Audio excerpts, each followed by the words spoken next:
The Thing About Jellyfish by Ali Benjamin. This chapter is called Dumb Old Words. Ming Palace was the place where my not talking began. It was just a few days after 7th grade started, which was just a few days after Franny's funeral. When I arrived at the restaurant that night, Dad was outside, cradling a phone between his neck and his shoulder. "Uh-huh," he said. He held up one finger as if to say, "I'll be just a moment." Dad's job is something confusing with computers and universities. His travel involves something called systems checks, which sounds kind of tedious to me. "Yeah, that's what I'm saying," he said into the phone. "Yup, seems to be isolated to that server. Yeah, they've got all their resources on it." He smiled at me and rolled his eyes as if to say, "These guys," about whoever he was talking to.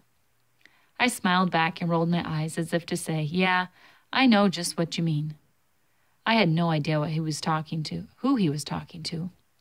When he finally hung up, he put his arms around my shoulder and pulled me in for a quick hug. "Sorry about that, kiddo. Crisis resolved for the moment." I followed him into the restaurant. We sat down in the pink vinyl booth we always chose. The waitress came over. "You want the usual?" she asked. After more than a year of Saturday dinners out, she knows our order by heart. Wonton soup, me. Hot and sour, Dad. Honey chicken with rice, me. Mushu pork, Dad. Shirley Temple, me. Rolling Rock, Dad. I nodded, and Dad nodded. Then he turned to me. "So, what did you think about our first couple of days of school?" By now, I was 12 years old and starting my second year of middle school. I knew a few things about grown-ups, and here's one of the things I knew. Grown-ups are like everybody else. They don't actually want you to say what you're thinking. Once when my dad asked me what I was thinking, I told him about the Great Pacific Garbage Vortex, which is like a stew of plastic trash that gets swirled together and smack dab in the middle of the Pacific Ocean. I told him that some people think the garbage vortex is 2 times the size of the state of Texas, and that it's filled with plastic that people dump in the ocean, and that the plastic chokes the coral and gets rocked by the waves, and then breaks down into tiny pieces. Then grown-up birds confuse those plastic scraps with food and feed them to their chicks, and the babies die of starvation, even though their parents are feeding them just like they should. My dad had sighed when I told him that. I guess he wanted me to tell him about gym class instead. My dad's question hung in the air. What did I think about my first couple days of school? What my dad wanted, I suspect, was the thing everybody seemed to want. Small talk. But I don't understand small talk. I don't even understand why it's called that, small talk, when it fills up so much space. Most of all, I don't understand why small talk is considered more polite than not talking. It's like when people applaud after a performance. Have you ever heard someone not clap after a performance? People clap every time, no matter whether it was good or bad. They even applaud after the Eugene Field Band plays its annual concert, and that's really saying something. So, wouldn't it be easier and take less time and effort to just not clap? Because it would mean that same thing, which is nothing at all. In the end, not talking means the same, more or less as small talk. Nothing. Besides, I'll bet so-called small talk has ended more friendships than silence ever did. After a while, my dad tries again. Anyone you especially like? Teachers? New kids? I thought about that. For the most part, it was a lot of the same kids I knew from previous years. Wretched Dylan Parker and Messy,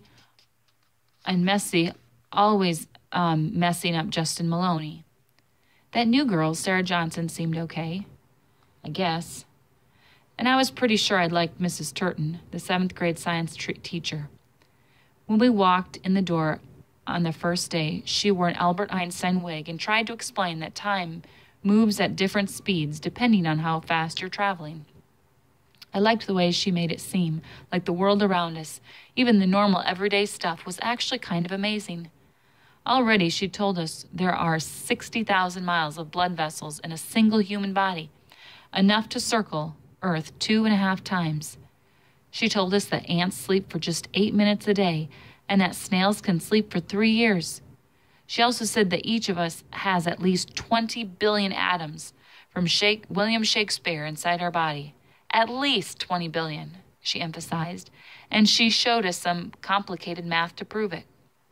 I tried feeling those atoms, tried to sense if there was anything inside me that might inspire me to burst out with a "to be or not to be," or "wherefore art thou?" But I couldn't. Then I realized that if we all had Shakespeare atoms inside us, we probably also had atoms from Adolf Hitler, who was probably the worst human who ever lived. And I didn't really want to think about that.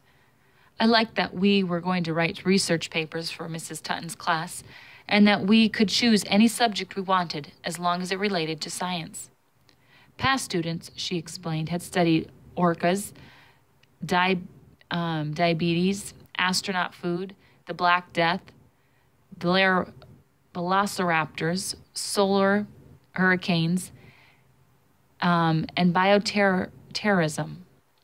The point, she said, was to learn how to research, how to find out more about anything we were wondering about. That's what science is, she explained.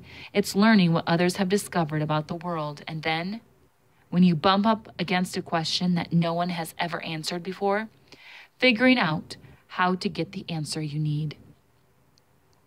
So I could have told my dad about those things, but I didn't. Instead, I listened to the sound around me, the rumble of ice from the drink machine, the dink of a cash register, the murmur of voices, and the occasional burst of laughter from nearby tables. I liked those sounds. They were better than any dumb old words. Dumb old words that don't mean the thing. Dumb old words that filled up too much space. Dumb old words that sometimes end friendships forever. "What, aren't you speaking to me tonight?" Dad laughed like it was a joke. That's when I thought, what if I never made small talk again? It seemed like a good idea. Either say something important or say nothing. Dad made a grumpy face. "Okay, Susie," he said. He sounded exasperated. "You just let me know when you're ready to make conversation." But I had already decided. I wasn't going to make conversation. Not that night, and maybe not ever again. And in the 4 weeks that had passed since then, I hadn't.